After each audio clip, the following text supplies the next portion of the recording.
Hey YouTube, what's up? This is Gino Bonino, and I'm going to continue along my treasure books. I stopped on this one last video, which is a Hulk and Venom, sort of a special issue. And anyway, this is where I stopped. But before I do any more comics, I do want to show you guys something. I know a lot of you are Star Trek fans, a lot of people that there's crossover between comic books and science fiction. Anyway, as I mentioned before, I used to do dry cleaning, and one of the accounts that I had was Star Trek: The Next Generation, and I don't know if you remember these costumes, but anyway, when they started out, they were one-piece spandex suits. Basically, you'd put them on much like a scuba suit. You'd put your legs in first, then put them up around your shoulder, and then zip yourself into them. What happened is after a while they kind of started giving the actors a hard time. They were pulling on them and whatnot. After a full day shoot, they didn't really like them that much, so then they switched to a two-piece, kind of a wool material. The first kind was spandex. Again, it's hard to explain, but it was sort of a spandexy thing. And then the second one, it was more of a wool type material. But anyway, I did the dry cleaning for this, and every once in a while, they would leave these little things on the costumes, the communicator pins. That's how they used to push on them, and that's how they talked to each other. And anyway, I've got a few, so I'll show them to you. This one belonged to Data. Let me see here. Yeah, this is Data's. It was on his costume. A lot of Data fans out there, so this was really kind of a cool thing. And then this was Will Wheaton's when he wore the gray costume when they first started. This belonged to him. And then also they have their rank pins. These were the things that they wore on their collars up here that kind of told what rank they were and stuff like that. And I got a few of them. But anyway, yeah, kind of a cool thing. I have a few little props and whatnot I've talked about before, and that's one of them. And again, I know there's a lot of Star Trek people out there, and they like to see that kind of stuff. So anyway, yeah, that's what that is. Getting to comic books. Anyway, we're in the H's within, or the I with Incredible Hulk. Next is a book that everybody knows about, and this is kind of a lousy copy. This is Hulk 181, first Wolverine, iconic Marvel book for sure. But I have a much, much, much nicer one. This is one that I traded for, actually, as I've talked about, a set of Harbingers, 1 through 6. And if you look at this book, it's beautiful. It's got nice tight creases. There's not a spine tick on it. It does have the Marvel stamp inside. I'm going to definitely get this graded and probably cleaned up and pressed a little bit. But again, there's not a real major flaw wrong with this book. It's a nice book, and this kind of leads me to something that I often want to talk about, which is I traded this, if you can believe this, for a set back like 15, 20 years ago, for a set of Harbingers 1 through 6. And back then, Harbinger was kind of the new thing, and this was, what again, in my opinion, tried and true book. It was something that I felt was going to, it was a no miss. Harbingers were super white hot at the time, and I mean literally a book would come out, the next day you'd see it on the second market for like $200-300. It was crazy.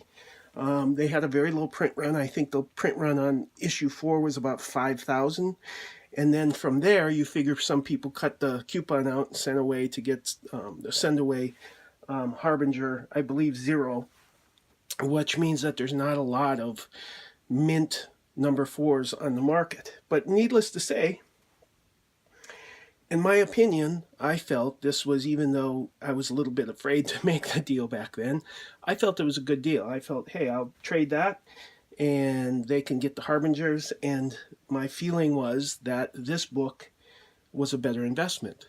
And Again, also something that I collected. I like Harbinger. Harbinger is a great book.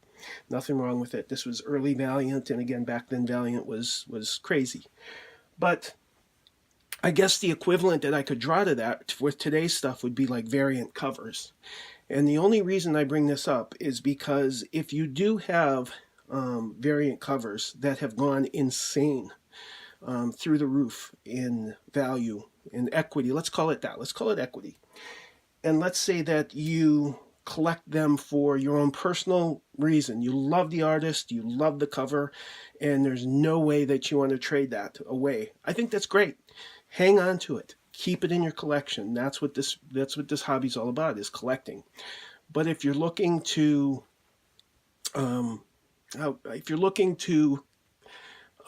make some money and flip that book, what I would strongly recommend would be, if when you have the equity built up in a variant, would be to, once the equity gets to a certain level, my recommendation would be to move the book.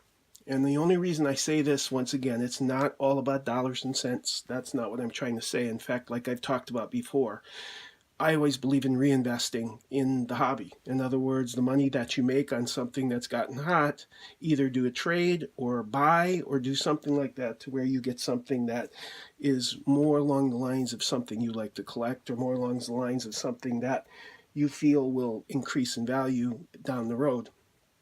And the reason I bring this up about, for example, this book probably right now is in the $4,000 or $5,000 range. And not that, that's great, but those Harbingers that I traded away, those are probably stagnant, and they're probably staying right there in the, even today, I bet probably $400 or $500 range. And the reason that I bring this up is it's very similar. What my opinion is probably going to happen with some variant covers, which is they will get to a certain level, and then they're going to stagnate. They'll stay at that level. They're not going to jump like a good Silver Age or a good Bronze Age book would do. And I only bring this up, I don't think there's anything wrong with variants. I think that's the hot thing right now, the hot ticket. They're very rare, 1 in 50, 1 in 5,000, 1 in whatever. But nonetheless, once you open the cover, the book inside is the same. So the story's not going to change. The inside art's not going to change. It's just that the cover is a little bit different. And again, I think it's great. If you want to collect variant covers and you want to keep those covers for your collection because that's what you like to do, and you want to show off on your wall the 3 different covers of a certain issue, I think that's wonderful. There's nothing wrong with that. That's what this is all about. It's about collecting, and collecting what you like to collect. But once again, if you're doing it for equity, if you're trying to make a little money in order to buy other books or whatever, and you have some equity built up in a book, you got lucky, you bought a variant cover and the price went up to like $200-300, my recommendation would be to look and think about the long term of that book. And if it's something that you think that you're going to want to eventually move, or if it's something that you're just going to keep in your collection and pass on down to your kids or whatever, again, that's great. Not a problem with that. But you do have to think about this stuff. You have to think short term and long term. And my true feeling, because I saw it happen in the 90s, my true feeling is the stuff that's super hot today isn't necessarily going to be super hot 5-10 years from now.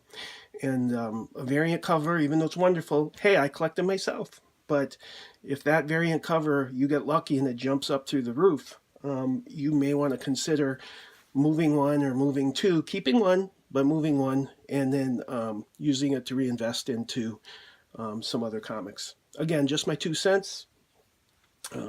Take it for what it's worth. I may be wrong, but that would be, again, my opinion. But anyway, this is probably my best as far as value-wise. This is probably my best and most favorite Grail book, just because, again, it is in really good shape. It's centered real well, nice and bright, very, very nice cover, and again, I really like this book. Then I also have Hulk 161. a little out of order. Hulk 180, which is the cameo of Wolverine. I really like this storyline. This takes place in Canada, by the way. That's how they meet. Hulk jumps to Canada and starts fighting Wendigo, and then, if I remember right, then Wolverine jumps in. And back then, Wolverine wasn't, the badass that he is today. I mean, he was just kind of to be honest, I had no idea that that character would ever take off. They didn't, show him as the savage and stuff like he was, like he is today. So, again, it was a bit of a chance, but, here he is, one of their probably stable, one of their top 5 or 6 characters.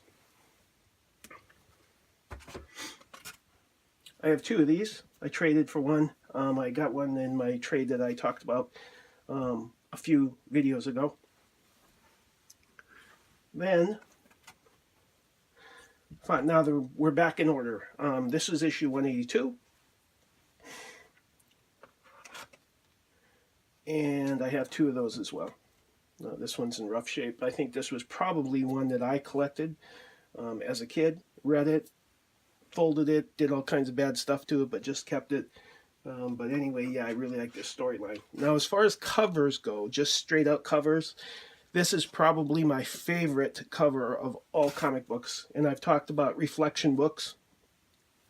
I know how some people like rain and all that kind of stuff. This is, again, my thing is reflective books, when you can see the reflection of what's going on, almost like you're looking through the eyes of the character here. And this is, of course, a Todd McFarlane cover of Hulk 340. Epic battle between Hulk and Wolverine. Got a couple of those as well.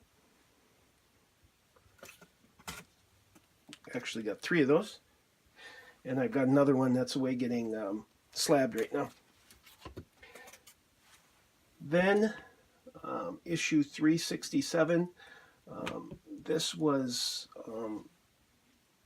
kind of a... this was a hot book a while back, but it's cooled off a little bit since. Got 2 of those as well. And 368. The artist that did this went on to do Max. He actually quit Marvel and went to Image Comics. I'm, for some reason, completely spacing out of his name. But anyway, his art style is very evident. You can, when you see his work, you can tell it's him right away. Hulk 377, which was kind of a neon green cover. I believe this is where Hulk either became smart and a little less powerful, or this is where he turned back into Grey Hulk. I'm not quite sure. I would have to pop this open to look. 379.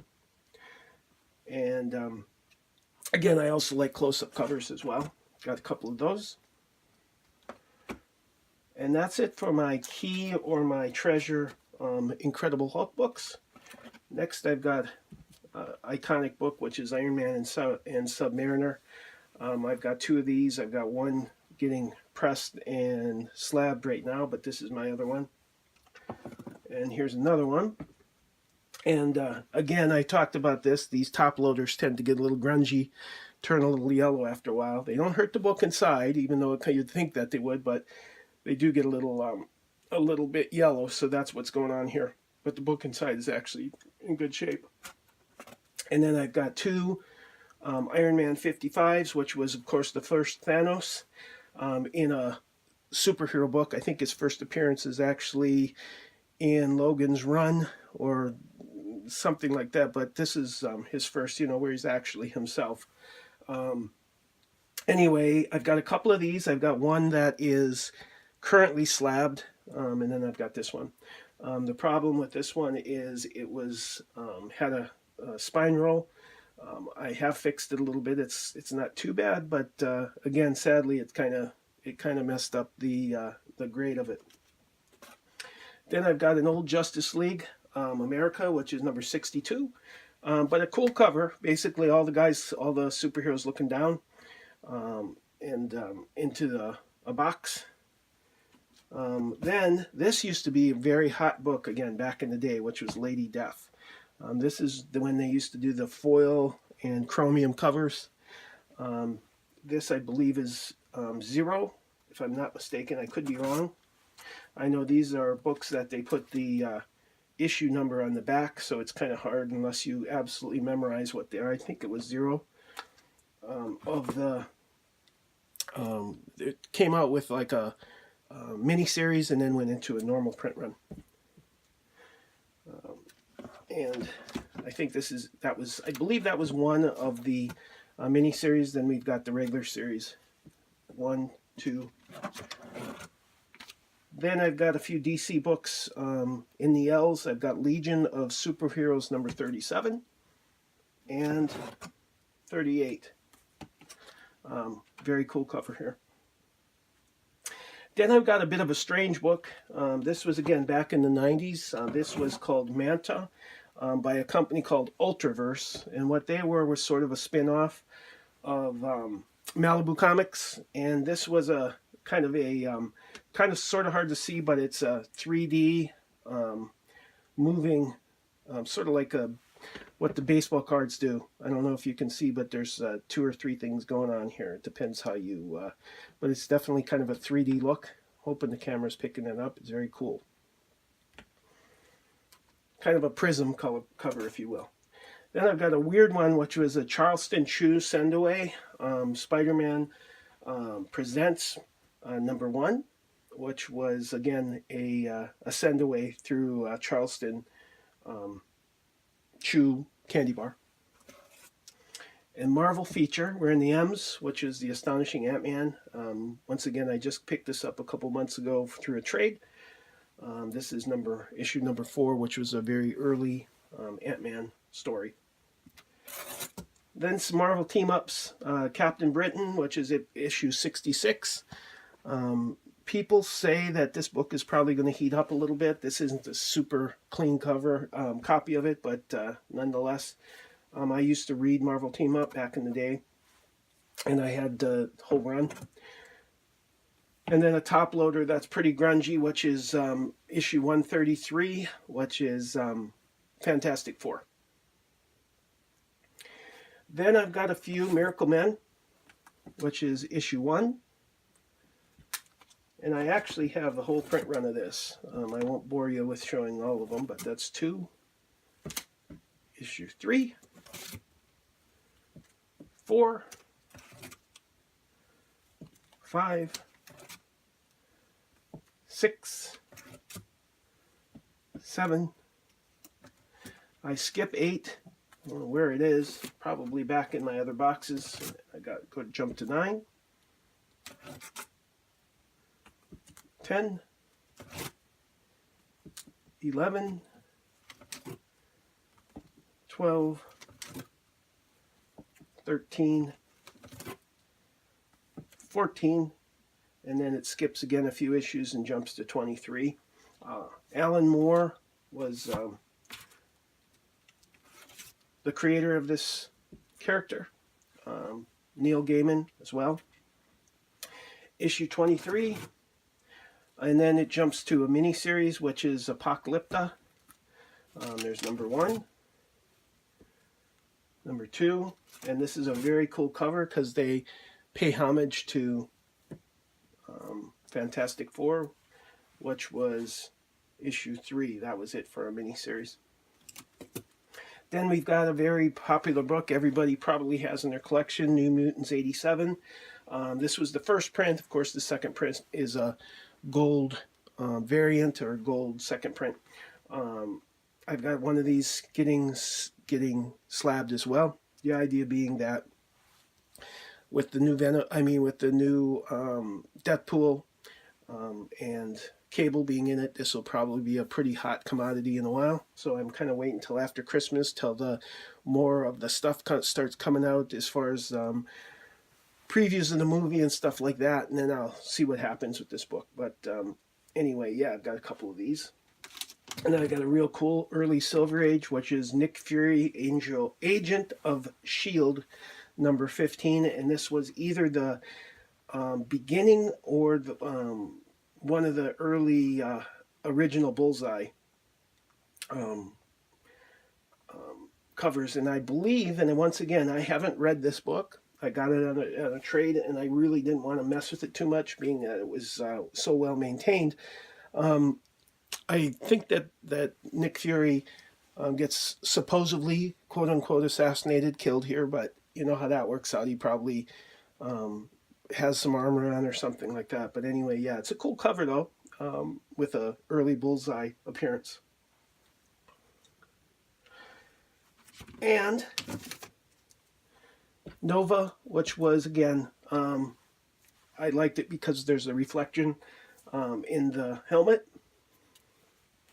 And the very first Lobo, which was Omega Man 3, excuse me. And then I'll show a few more books, and I'm going to stop. I have Origin, Wolverine's Origin, which was basically how his childhood was, how he turned into who he became. This is number 1. Number 2, I love this cover with the little baby claws. Number 3, and number 4. There's 6 of these, but I just collected 1 through 4. After the 4, I didn't feel they were that important anymore, and I just left them in my other box. Anyway, that's where I'm going to stop right now. Before I do stop, I do want to give a shout out. I should have done this at the beginning of the video to Doom. He gave me a shout out, and I couldn't be more flattered. Very nice guy. All I can say is Doom is one of those people that you can tell his personality from his videos. Just a very chill guy from Hawaii. That's what I get from him, and that's exactly who he is. He's a very nice guy, will do anything for anybody. Again, they definitely need more like him in the hobby. As I find, again, on YouTube especially, the people tend to be very, very good people. Will do anything for anybody, help out. There's very little backbiting, very little, this, that. I really do appreciate that. It's very cool, and it's actually pretty rare. Again, you get a lot of hate for showing your views and things like that. People don't agree with you, or they think that you're leaning too much towards Marvel or leaning too much towards DC or too much around indie books, and people tend to kind of blast you for that, and I don't see that going on. I think everybody sort of respects everyone's likes and dislikes and stuff like that. That's kind of cool. So once again, Doom, thank you so much for the nice things that you've said and done. I really do appreciate it. And for everybody, everybody out there that I watch all your videos, I really do. I've got subject matter comic books on my YouTube page, and I go and usually spend a couple hours a night looking at them and looking at people's books and stuff like that. It's very cool. But anyway, that's it, guys. This will probably be my last video before Christmas, as I'm hitting the road tomorrow, heading to the Great White North. Going to get some snow and make some snowmen and things like that with my kids. And again, Christmas isn't Christmas without snow. Sorry, Doom. I'm not talking to you, bud. But anyway, for everyone else, once again, thank you for watching. And this is Gino Bonino, and I'll talk to you later. I'm out.